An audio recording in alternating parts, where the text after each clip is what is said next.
Hi friends, welcome to Somu competitive guidance. ఈరోజు వీడియోలో మీరు చూసుకున్నట్లయితే కానిస్టేబుల్ పరీక్షకు సంబంధించినటువంటి 4 మార్కులపై హైకోర్టు అనేటువంటిది కీలకమైనటువంటి తీర్పు విడుదల చేయడం జరిగింది. దానికి సంబంధించినటువంటి ఇన్ఫర్మేషన్ తోటి ఈ వీడియో అనేటువంటిది మేము ముందుకు తీసుకురావడం జరిగింది అనమాట అండి. ఈ వీడియోలో మనం చూసుకున్నట్లయితే కనుక మొత్తం 15,640 కానిస్టేబుల్ పోస్టులకు గాను లైన్ క్లియర్ అని చెప్పేసి ఆర్టికల్ అనేటువంటిది మనకి V6 డిజిటల్ మ్యాగజైన్లో రావడం జరిగింది అనమాట అండి. 4 వారాల్లో భర్తీ చేయండి, 4 మార్కులు కలపొద్దు, ఓయూ ప్రొఫెసర్ ఆధ్వర్యంలో కమిటీ వేయండి, కమిటీ ముందు ప్రశ్నలుంచి నిర్ణయించండి, హైకోర్టు డివిజన్ బెంచ్కు ఆదేశం అనేటువంటి ఆర్టికల్ అనేటువంటిది రావడం జరిగింది అనమాట. దీన్ని బట్టి మనం చూసుకున్నట్లయితే కనుక ఏదైతే 4 ప్రశ్నల గురించి అని చెప్పేసి మనకి బెంచ్కి ఎవరైతే ఆశ్రయించడం జరిగిందో దాంట్లో హైకోర్టు అనేటువంటిది తీర్పు అనేటువంటిది విడుదల చేయడం జరిగింది అనమాట అండి. ఆ 4 మార్కులు అనేటువంటిది యాడ్ చేయొద్దు అని చెప్పేసి ఇందులో మనకి క్లియర్ కట్గా తెలపడం జరిగింది. అదే రకంగా నియామక ప్రక్రియ లేకపోతే భర్తీ ప్రక్రియ ఏదైతే ఉందో ఈ భర్తీ ప్రక్రియ అనేటువంటిది 4 వీక్స్లోనే చేయాలని చెప్పేసి హైకోర్టు అనేటువంటి తెలపడం జరిగింది అనమాట అండి. దీనికి సంబంధించినటువంటి డీప్ ఇన్ఫర్మేషన్ అనేటువంటిది ఇప్పుడు మనం చూద్దాం. తెలంగాణ రాష్ట్రంలో పోలీస్ కానిస్టేబుల్ నియామక మార్గం సుగమమయ్యడం జరిగింది. కానిస్టేబుల్ నియామకాలకు సంబంధించినటువంటి గతంలో తెలంగాణ హైకోర్టు సింగిల్ బెంచ్ ఇచ్చినటువంటి తీర్పును డివిజన్ బెంచ్ అనేటువంటిది కొట్టివేయడం జరిగింది. తెలంగాణలో ఉన్నటువంటి 15,640 పోలీస్ కానిస్టేబుల్ నియామకాల మార్గం దీంతో సుగమం అవడం జరిగిందనమాట అండి. ఉస్మానియా యూనివర్సిటీ ఆధ్వర్యంలో స్వతంత్ర కమిటీని ఏర్పాటు చేయాలని చెప్పేసి నిర్వహించడం జరిగిందనమాట అండి. ఈ కమిటీ ఎందుకంటే ఏవైతే 4 క్వశ్చన్స్ ఉన్నాయో ఆ 4 క్వశ్చన్స్ సంబంధించినటువంటి వాటి గురించి అని చెప్పేసి ఈ ఉస్మానియా యూనివర్సిటీ ఆధ్వర్యంలో స్వతంత్ర కమిటీ అనేటువంటిది ఏర్పాటు చేయాలని చెప్పి చూపించడం జరిగింది అనమాట. అంటే ఆ 4 క్వశ్చన్స్ ఏంటంటే 122, 130, అదే రకంగా 144 ఈ క్వశ్చన్స్కి ఏదైతే ఉందో దీన్ని తెలుగులో వీటిని ట్రాన్స్లేట్ అనేటువంటి చేయలేదు. అదే రకంగా 57th క్వశ్చన్ ఏదైతే ఉందో ఇది తప్పుగా రావడం జరిగిందనమాట అండి. మొత్తం చూసుకున్నట్లయితే కనుక ఈ 57 క్వశ్చన్ ఏమో తప్పుగా రావడం జరిగింది.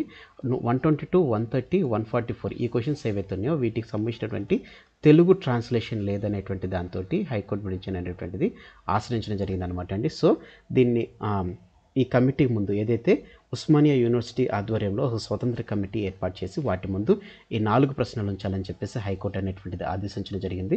4 వారాల్లోనే కానిస్టేబుల్ నియామకాలు అనేటువంటిది పూర్తి చేయాలని చెప్పేసి, అంటే వితిన్ 1 మంత్ లోపే మనకి నియామక ప్రక్రియ అనేటువంటిది పూర్తిగా క్లోజ్ చేయాలని చెప్పేసి హైకోర్టు అనేటువంటిది ఆదేశాలు జారీ చేయడం జరిగింది. కానిస్టేబుల్ రిక్రూట్మెంట్కు సంబంధించినటువంటి నిర్వహించినటువంటి రాత పరీక్ష సంబంధించిన ఏవైతే క్వశ్చన్స్ ఆల్రెడీ మీకు మెన్షన్ చేశానో ఈ క్వశ్చన్లను తొలగించాలని చెప్పేసి గత ఏడాది మనం చూసినట్లయితే కనుక హైకోర్టు సంబంధించినటువంటి దాంట్లో కోర్టు అనేటువంటి కేసు అనేటువంటిది వేయడం జరిగిందనమాట అండి. October 10th దీన్ని సవాల్ చేస్తూ కొందరు హైకోర్టు డివిజన్ బెంచ్ను అప్పీల్ చేయడం జరిగింది.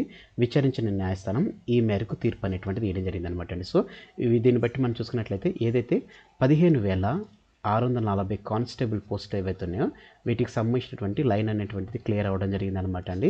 దీన్ని బట్టి చూసుకున్నట్లయితే కనుక 4 వారాల్లోనే అంటే వితిన్ 1 మంత్లో మనకి ఎవరైతే ఇందులో క్వాలిఫై అయినటువంటి వారు ఉన్నారో వారు ఈ పోస్టులకు అనేటువంటిది వాళ్ళు డైరెక్ట్గా వెళ్ళే జాయిన్ అయ్యే రీతిలో చర్యలు తీసుకోవాలని చెప్పేసి హైకోర్టు అనేటువంటిది ఆదేశం చేయడం జరిగింది. మరి ఈ క్వశ్చన్ సంబంధించినటువంటి ఏం చేయాలి అని మనం చూసుకున్నట్లయితే కనుక ఈ క్వశ్చన్స్ కంటూ ఒకటి ఉస్మానియా యూనివర్సిటీ నుంచి ఒక స్వతంత్ర కమిటీ అనేటువంటిది ఏర్పాటు చేసి ఆ స్వతంత్ర కమిటీ ద్వారా ఏవైతే 4 క్వశ్చన్స్ 57th క్వశ్చన్ ఏదైతే తప్పుగా వచ్చిందో అదే రకంగా 122 క్వశ్చన్ అలానే 130 క్వశ్చన్ 144 క్వశ్చన్ వీటికి ఏదైతే ట్రాన్స్లేషన్ రాలేదో తెలుగులో వీటికి సంబంధించిన వాటి గురించి అని చెప్పేసి ఉస్మానియా యూనివర్సిటీ సంబంధించినటువంటి ఒక ప్రత్యేక స్వతంత్ర కమిటీని ఏర్పాటు చేయాలని చెప్పేసి హైకోర్టు ఆదేశించడం జరిగింది. అయితే 4 మార్కులు అనేటువంటిది కలిపేటువంటి ఆస్కారం లేదు అని చెప్పేసి ఆ హైకోర్టు అనేటువంటిది వెల్లడి చేయడం జరిగింది. కాబట్టి ఎవరైతే ఆస్పిరెంట్స్ లేకపోతే ఎవరైతే 15,640 పోస్టులకి ఎవరైతే ఎలిజిబిలిటీ అయినట్లుగా ఎవరికైతే వచ్చిందో వారందరికీ కంగ్రాట్స్ అండి. సో ఫ్రెండ్స్ ఇదండి ఈరోజు ఉన్నటువంటి ఇంపార్టెంట్ అప్డేట్తో కూడినటువంటి video. Thanks for watching the video.